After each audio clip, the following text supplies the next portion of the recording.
Have you ever just had that feeling? That little nagging sense that the world has somehow lost its color?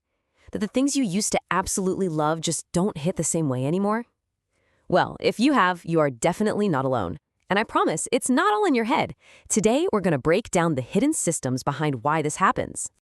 Yeah, just think back for a second. Think about a favorite movie or a song you had on repeat for weeks, or even just the taste of your favorite food. There was a spark there, right? A kind of vibrancy that felt so undeniable. Those experiences, they felt richer, more immersive.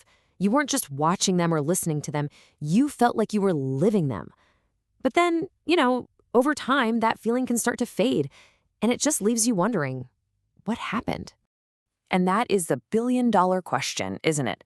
Did the world change, or did you?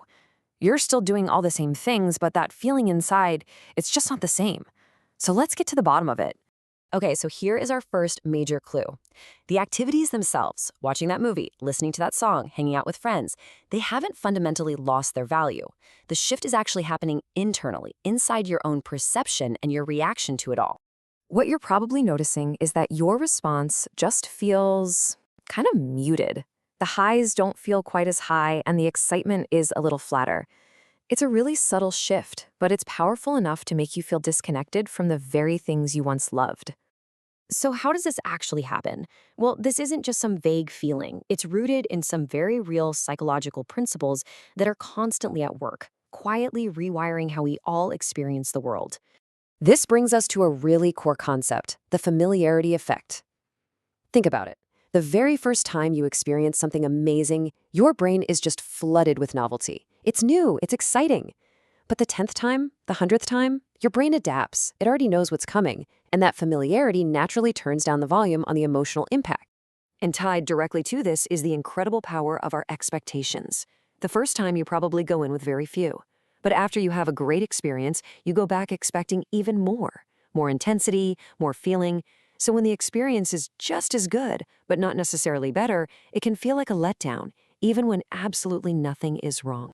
So, when you add all of this up, the cumulative effect is what some people call emotional flattening. Your reactions just become less intense. They're not as sharp, they're a bit more neutral.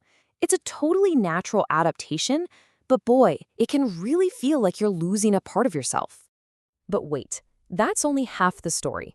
The world around us plays a massive role in this whole process. So let's take a look at the external forces that are constantly shaping how we feel. I mean, we live in an age of constant high-level stimulation. Notifications, endless content, super fast-paced media. This flood of input raises our baseline for what even feels engaging anymore.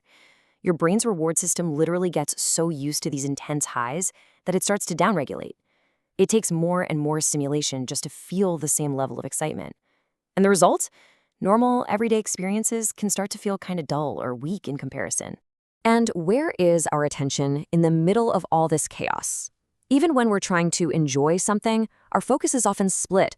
We're thinking about work, we're glancing at our phones, we're lost in a million other thoughts.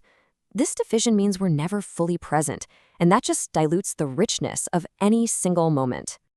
Okay, so when you combine all these pieces, the internal wiring of familiarity and expectation, with the external pressures of overstimulation and a divided attention, what you get is a fundamental change in your perception. When this feeling starts to creep in, it is so easy to think the problem is you, that you're somehow broken, or that you've lost the capacity for joy.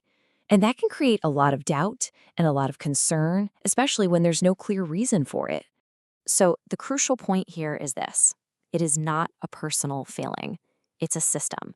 These different forces, repetition, stimulation, and attention, they all work together, gradually and quietly reshaping how things feel to you over time. And that leads us to the real truth. Just let this one sink in for a minute. The things you love, they haven't become less valuable. Your experience of them has simply changed, shaped by familiarity, by expectations, and by the constant stimulation of modern life. You see, understanding this system is the first step. It empowers you to see your own experience a lot more clearly. And it leaves us with a final, fascinating question to think about. What other invisible systems are at work out there, subtly shaping your feelings, your thoughts, and your reality every single day?